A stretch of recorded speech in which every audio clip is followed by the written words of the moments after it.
اس زمین پر اللہ نے حضرت آدم علیہ السلام کو، حضرت حوا علیہ السلام کو، شیطان کو اکٹھا اللہ نے اتارا ہے۔ جس دن حضرت آدم علیہ السلام آئے اسی دن شیطان آیا۔ اب یہ دیکھنا ہم نے ہے کہ ہمارے رویے شیطانی ہے کہ ہمارے کاموں سے شیطان کو سپورٹ ہو رہی ہے، یا ہمارے رویے اور ہمارے کام وہ ہیں جو مشن حضرت آدم علیہ السلام لے کر آئے تھے۔ اگر خدا نہ خواستہ ہم کسی غلط صحبت کا شکار ہیں اور ہمارے کاموں سے، ہمارے رویوں سے شیطان کو تقویت پہنچ رہی ہے، یہ فکر کی بات ہے، اور اللہ سے دعا کریں اللہ پاک ہمیں ایسی چیزوں سے محفوظ فرمائے۔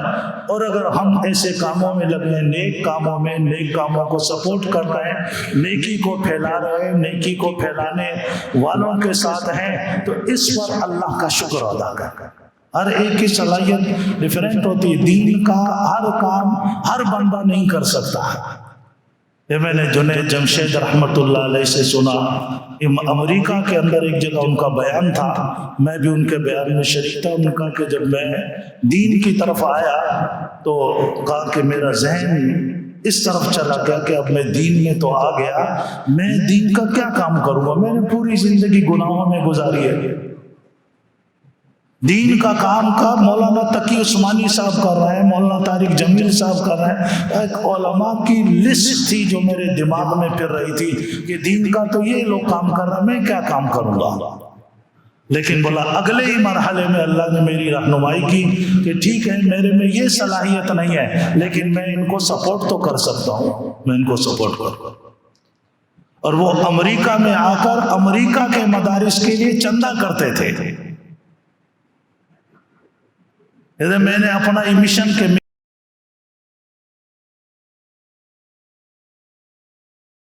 اشہدو ان لا الہ الا اللہ وحدہ لا شریک لہ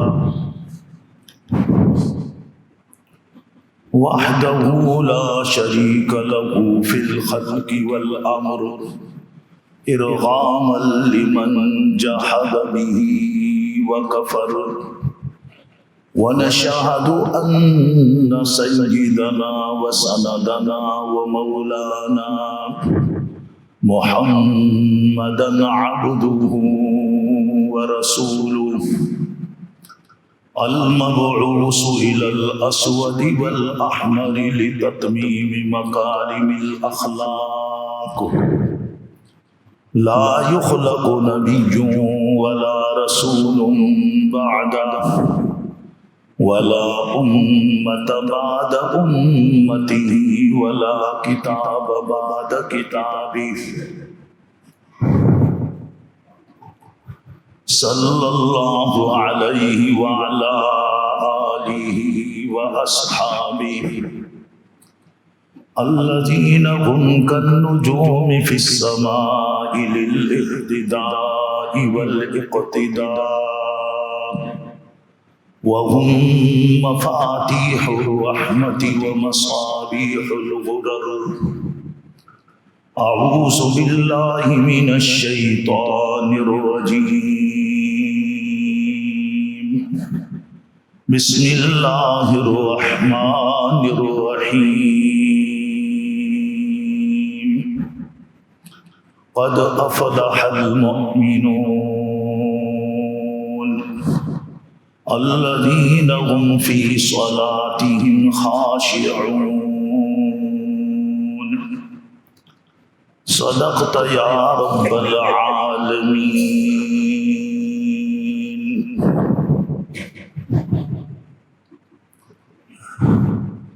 واجب الاحترام گرامی قدر معزز حاضرین محفل، السلام علیکم ورحمۃ اللہ وبرکاتہ۔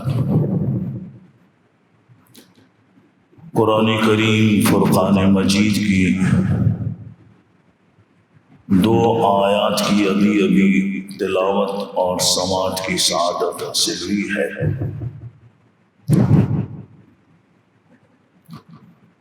یہ سورۃ المؤمنون کی 2 آیات ہیں، یہ تقریباً ابتدا سے لے کر اور یہ کچھ چند آیات ہیں، 11 آیات۔ 11 آیات میں ابتدا میں تو ایمان کا ذکر ہے اور آخر میں جنت الفردوس کا اللہ نے وعدہ فرمایا اس کا ذکر ہے، اور بیچ میں 7 صفات کا اللہ نے تذکرہ فرمایا۔ ایمان چونکہ اچھی صفات کی وجہ سے خوبصورت بھی بنتا ہے اور مضبوط بھی ہوتا ہے، اور صاحب ایمان کا جو ایک اللہ کے ہاں امتحان ہے، آزمائش ہے، وہ آزمائشی مرحلہ اور امتحانی مرحلہ اچھی صفات کو اپنانے سے پورا ہوتا ہے۔ اور یہ 7 وہ صفات ہیں جن کے بارے میں سیدہ عائشہ رضی اللہ تعالیٰ عنہ فرماتی ہیں کہ یہ نبی کریم صلی اللہ علیہ وسلم کی صفات ہیں۔ جن صفات کو اختیار کرنے سے ظاہر ہے کہ یہ ان صفات کو اختیار کرنا اللہ کی توفیق کے بغیر ہو نہیں سکتا، اور اللہ کا علم ازلی اور ابدی ہے۔ اللہ کے علم میں ہے یہ بات کہ یہ صفات کون بندہ اپنائے گا اور کون ان صفات سے محروم رہے گا، اللہ کے سب کچھ علم ہے۔ تو ان صفات کو اپنانے پر اللہ نے جنت الفردوس کا وعدہ فرمایا۔ جنت الفردوس وہ جنت ہے جس کے بارے میں نبی کریم صلی اللہ علیہ وسلم نے بھی ترغیب دی، فرمایا جب تم اللہ سے جنت مانگو تو جنت الفردوس مانگو۔ جنت الفردوس جنت میں سب سے اعلیٰ جنت ہے کہ جس جنت کے اندر جو چشمے بہتے ہیں، ان چشموں کے باقی جنتوں میں جو چشمے بہیں گے ان میں ان کے صرف چند قطرے آئیں گے۔ جیسے اب ہم ایک تو زمزم کا خالص پانی پیتے ہیں اور یہ کہ دوسرا زمزم کے پانی میں دوسرا پانی ملا دیتے تھے، تو جو خالص پانی ہے زمزم کا، اس کی خوشبو، اس کی تاثیر، اس کی طاقت، اس کی پاکیزگی کا مقابلہ دوسرا پانی نہیں کر سکتا ہے۔ اسی طرح جنت الفردوس میں جو دودھ کی نہر ہے، شہد کی نہر ہے، پانی کی نہر ہے، تو دوسری جنتوں میں جو یہ نہریں ہوگی ان میں وہاں سے چند قطرے آئیں گے۔ اور دوسری خصوصیت یہ بیان فرمائی کہ باقی جو لوگ جنت میں جائیں گے ان کو تو ہفتے میں 1 مرتبہ جمعے کے دن اللہ کا دیدار نصیب ہوگا، اور جنت الفردوس میں جو لوگ جائیں گے ان کو صبح شام اللہ کا دیدار نصیب ہوگا۔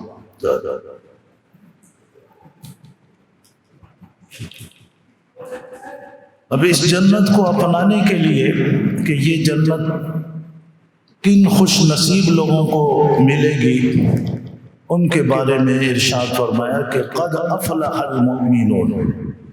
اللہ کا اس پر تو ہم لاکھ لاکھ شکر ادا کریں کہ اللہ نے ہمیں ایمان ویسے ہی عطا فرما دیا۔ ہمیں ایمان کو اپنانے کے لیے ایمان کی کوئی قیمت ادا نہیں کرنی پڑی۔ جیسے آج آپ دیکھتے ہیں کہ جو لوگ پہلے سے ان کا کوئی اور مذہب ہوتا ہے، جب وہ ایمان قبول کرتے ہیں تو ان کے وہ تمام رشتہ دار، متعلقین، حتیٰ کہ ماں باپ بھی ان سے لا تعلق ہو جاتے ہیں، اور وہ ایک بہت بڑی آزمائش کے اندر پڑتے ہیں جب وہ ایمان کو اختیار کرتے ہیں۔ یہ روز مرہ کے واقعات ہے، اب اگر اس کو بیان کریں گے پھر سارا وقت اسی میں گزر جائے گا۔ کہ ہمیں اللہ نے اس آزمائش سے بچایا کہ اللہ نے ہمیں ایسے گھرانے میں پیدا کیا کہ جو گھرانہ پہلے سے صاحب ایمان تھا۔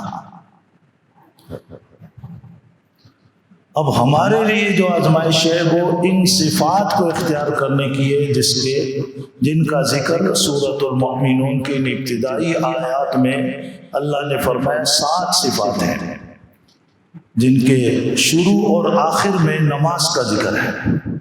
پہلی جو صفت آئی ہے وہ ہے الذین هم فی صلاتہم خاشعون۔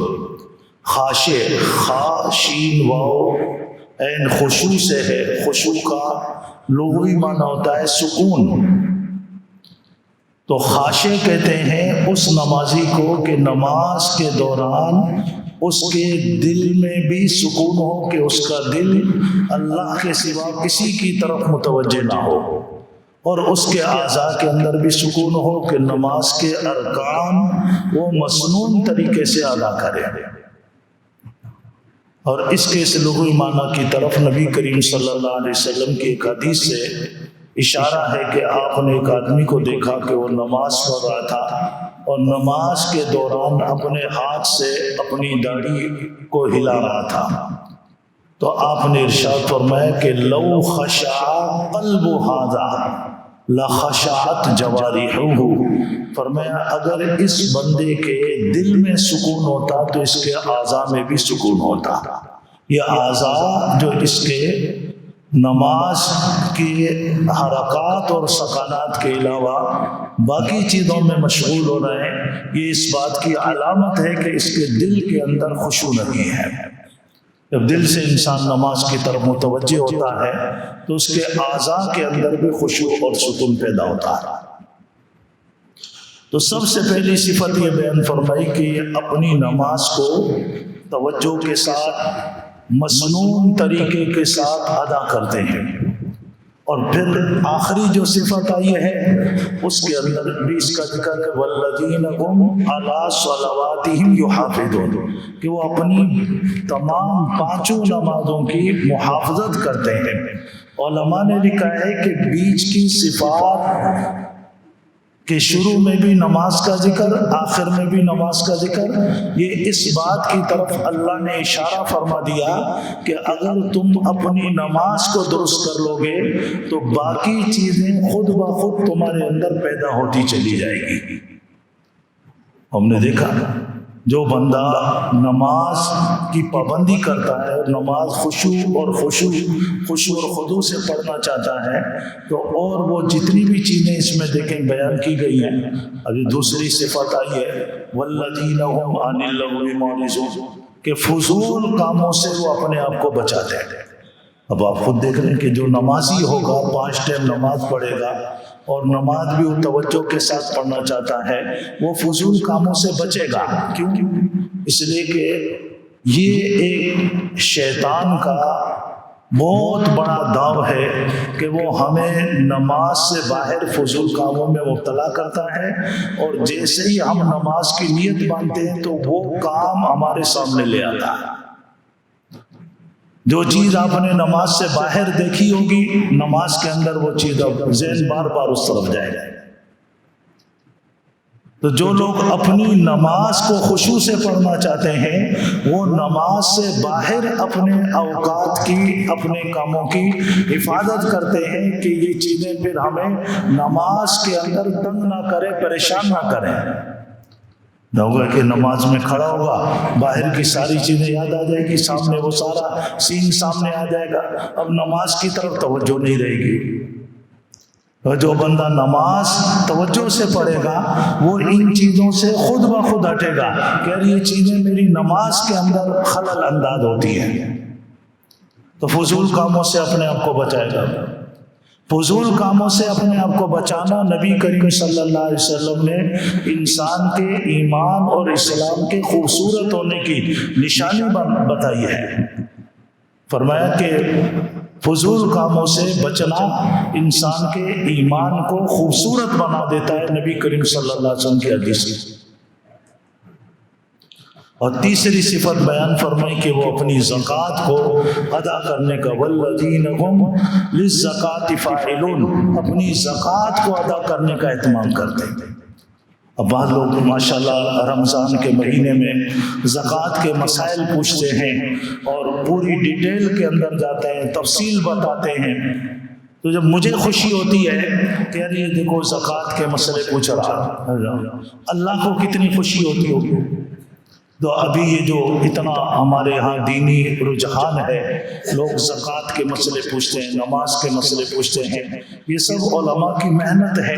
اس محنت کے نتیجے میں آج لوگوں کا اتنا دینی رجحان پیدا ہوا۔ ورنہ میں نے ایک واقعہ پڑھا کہ بہت بڑے مفسر گزرے ہیں، قاضی ثناء اللہ پانی پتی کے نام سے، تفسیر مظاہر بھی ان کی لکھی ہوئی اور بھی کتابیں ان کی لکھی ہوئی۔ تو ان کے پاس ایک آدمی آیا اور اس نے آ کر نماز کا مسئلہ پوچھا۔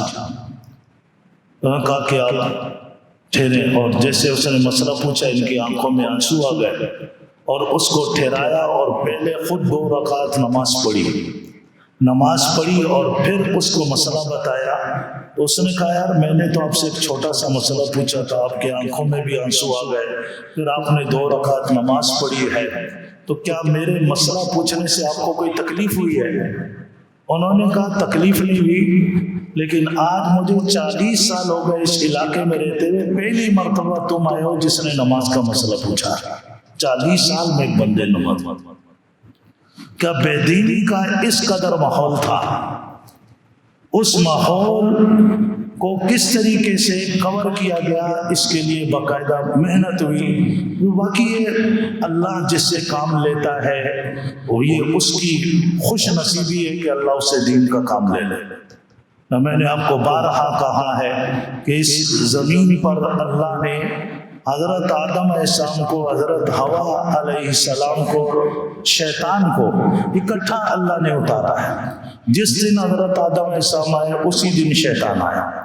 اب یہ دیکھنا ہم نے ہے کہ ہمارے رویے شیطانی ہے کہ ہمارے کاموں سے شیطان کو سپورٹ ہو رہی ہے، یا ہمارے رویے اور ہمارے کام وہ ہیں جو مشن حضرت آدم علیہ السلام لے کر آئے تھے۔ اگر خدا نہ خواستہ ہم کسی غلط صحبت کا شکار ہیں اور ہمارے کاموں سے، ہمارے رویوں سے شیطان کو تقویت پہنچ رہی ہے، یہ فکر کی بات ہے، اور اللہ سے دعا کریں اللہ پاک ہمیں ایسی چیزوں سے محفوظ فرمائے۔ اور اگر ہم ایسے کاموں میں لگے، نیک کاموں میں، نیک کاموں کو سپورٹ کر رہے ہیں، نیکی کو پھیلا رہے ہیں، نیکی کو پھیلانے والوں کے ساتھ ہیں، تو اس پر اللہ کا شکر ادا کریں۔ ہر ایک کی صلاحیت ڈیفرنٹ ہوتی ہے، دین کا ہر کام ہر بندہ نہیں کر سکتا۔ یہ میں نے جنید جمشید رحمۃ اللہ علیہ سے سنا، امریکہ کے اندر ایک جگہ ان کا بیان تھا، میں بھی ان کے بیان میں شریک تھا۔ ان کا کہ جب میں دین کی طرف آیا تو کہا کہ میرا ذہن اس طرف چلا گیا کہ اب میں دین میں تو آ گیا، میں دین کا کیا کام کروں گا؟ میں نے پوری زندگی گناہوں میں گزاری ہے، دین کا کام کا مولانا تقی عثمانی صاحب کر رہے ہیں، مولانا طارق جمیل صاحب کر رہے ہیں، ایک علماء کی لسٹ تھی جو میرے دماغ میں پھر رہی تھی کہ دین کا تو یہ لوگ کام کر رہے ہیں، میں کیا کام کروں گا؟ لیکن بولا اگلے ہی مرحلے میں اللہ نے میری رہنمائی کی کہ ٹھیک ہے میرے میں یہ صلاحیت نہیں ہے، لیکن میں ان کو سپورٹ تو کر سکتا ہوں، میں ان کو سپورٹ کروں۔ اور وہ امریکہ میں آ کر امریکہ کے مدارس کے لیے چندہ کرتے تھے۔ میں نے اپنا مشن کہ میری شہرت ہے اور میری شہرت پر لوگ جمع ہوتے ہیں، میں اس سے یہ فائدہ اٹھاؤں گا کہ میں مدارس کے لیے چندہ کروں گا۔ تو ہر بندے کی صلاحیت الگ ہے، وہ اپنی صلاحیت کے حساب سے سوچے گا کہ میں دین کا کیا کام کر سکتا ہوں۔ تو بہرحال میں عرض کر رہا تھا کہ تیسری صفت بیان کی والذین هم للزکاۃ فاعلون، اور چوتھی صفت آئی والذین هم لفروجہم حافظون، کہ اپنے آپ کو پاک دامن رکھتے ہیں، زنا سے اپنے آپ کو بچاتے ہیں۔ ارے زنا سے وہی لوگ بچتے ہیں جو اپنی نظروں کی حفاظت کرتے ہیں، ان کی سوچ پاکیزہ ہوتی ہے، ان کی نظر گندی نہیں ہوتی ہے، نظر کا پاک رکھنا، اپنی سوچ کو پاک رکھنا، اس کے لیے بنیادی چیز دعا ہے۔ حضور اکرم صلی اللہ علیہ وسلم نے دعائیں مانگی ہے، آپ کو کسی دعا کی ضرورت نہیں تھی، تو آپ تو جنت میں اس وقت تک کوئی بھی نہیں جائے گا جب تک حضور اکرم صلی اللہ علیہ وسلم جنت میں نہیں جائیں گے۔ آپ صلی اللہ علیہ وسلم کی تو قبر مبارک بھی اسی جگہ پہ بنی ہے جو جنت کا ٹکڑا ہے، لیکن یہ ساری دعائیں ہمیں سکھائی گئی۔ کیا دعا دیکھیں آپ صلی اللہ علیہ وسلم نے دعا مانگی ہے، اللہم طہر قلبی من النفاق، اے اللہ میرے دل کو نفاق سے پاک کر دے، وعملی من الریا، میرے عمل کو ریاکاری سے پاک کر دے، ولسانی من الکذب، میری زبان کو جھوٹ سے پاک کر دے، وعینی من الخیانہ، میری آنکھ کو خیانت سے پاک کر دے، کہ میری آنکھ کسی خیانت میں مبتلا نہ ہو، میرے دل میں منافقت نہ ہو، میری زبان پہ جھوٹ نہ ہو، اور میرے عمل میں ریاکاری نہ ہو، کیونکہ یہ سارے وہ کام ہیں کہ رحمت للعالمین صلی اللہ علیہ وسلم کو پتا ہے کہ یہ کام انسان کی جنت میں جانے میں رکاوٹ بنے گی۔ دعائیں مانگی آپ صلی اللہ علیہ وسلم، امت کو سکھائی، اور پھر ہمیں بتایا کہ اپنی صحبت بھی اچھی اختیار کرو، نیک لوگوں میں رہو گے نیکی خود بخود، تقویٰ خود بخود آئے گا، برے لوگوں میں رہو گے برائی ایک ایسا جرثومہ ہے جو سرایت کر جائے گا تمہاری طرف۔ اور آگے فرمایا والذین هم لاماناتهم وعہدہم راعون، امانتوں کو کسی نے امانت رکھائی ہے، امانت کو بر وقت ادا کرنا، کسی سے کوئی عہد و پیمان ہوا ہے اس کی پابندی کرنا اگرچہ اس میں جتنا بھی نقصان آیا۔ فرمایا اولا والذین هم علی صلواتہم یحافظون، پھر کہ اپنے نماز کا خاص طور پہ دھیان۔ آپ کہیں جاتے ہیں آپ جا کر دیکھیں نماز کیا ٹائم ہے، نماز جماعت کس ٹائم ہوتی ہے مسجد کے اندر، نمازوں کے اوقات معلوم کرنا، مسجد میں جماعت کے اوقات معلوم کرنا، یہ پکے نمازی کی خصوصیت ہوتی ہے۔ اولئک هم الوارثون الذین یرثون الفردوس، جنت الفردوس کے وارث ہوں گے۔ لفظ بھی یہ نہیں فرمائے جنت الفردوس میں داخل ہوں گے، وارث ہوں گے۔ جیسے وراثت کا ملنا یقینی ہوتا ہے، جن لوگوں میں یہ 7 صفات پائی جائے گی ان کو جنت الفردوس کا ملنا یقینی ہوگا۔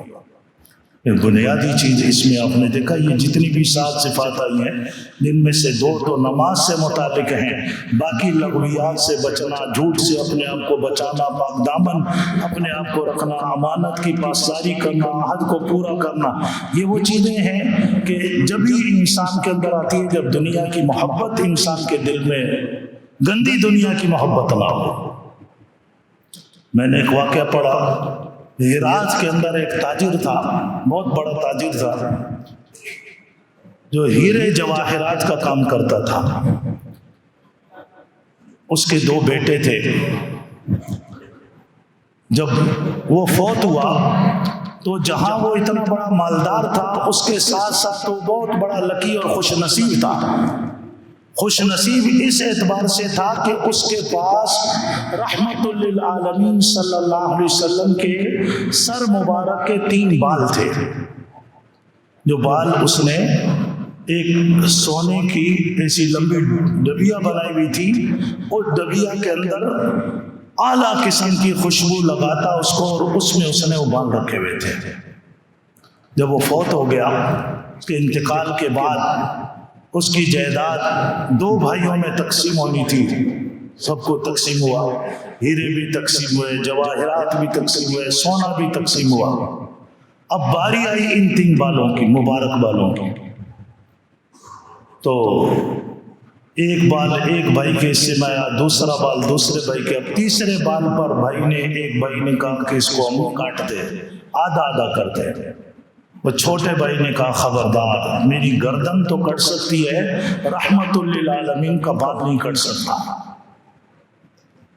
اب ایسے جو کچھ لوگ ایسے ہوتے ہیں، پھر ایسے لوگوں کا مذاق اڑاتے ہیں۔ بڑے بھائی نے کہا بڑا عاشق رسول بنا پھرتا، تو پھر ٹھیک ہے اگر تمہیں اس بال کے 2 ٹکڑے کرنا ناگوار ہے، تم اپنے آپ کو بہت بڑا عاشق ظاہر کرتے ہو، تو چلو پھر تیار ہو جاؤ، والد کی جتنی میراث تمہارے حصے میں آئی ہے وہ مجھے دے دو، اور یہ بال پورا میں تمہیں دے دیتا ہوں، تینوں بال تم لے لو۔ اس نے کہا مجھے یہ سودا قبول ہے، یہ سودا قبول۔ بس اس نے یہ سودا کیا، اور ساری باپ کی جو اس کے حصے میں جائیداد آئی تھی بھائی کو دی، اور 3 بال کی ڈبیا دی۔ اس نے کہا گھر سے باہر نکل جاؤ، وہ لے کے نکل گیا۔ اس رات اس کے پاس سونے کے لیے کوئی جگہ نہیں تھی، فٹ پاتھ پہ سویا۔ رحمت للعالمین کی رات کو دیدار نصیب ہوا۔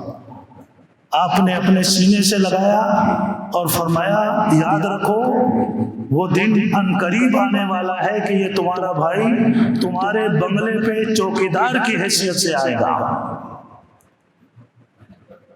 اور یہ جو تم نے اتنی بڑی قربانی دی ہے اور اتنا بڑا سودا کیا، تو اللہ کے یہاں یہ قبول ہو چکا ہے۔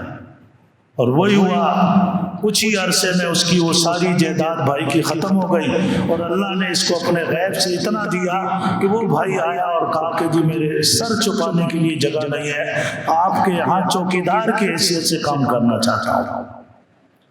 تو یاد رکھیے جو اللہ نے باتیں ذکر کی ہیں، ان باتوں کی اہمیت کو سمجھیے۔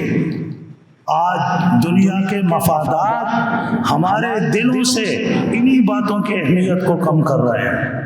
اللہ ہم سب کی حفاظت فرمائے۔ وآخر دعوانا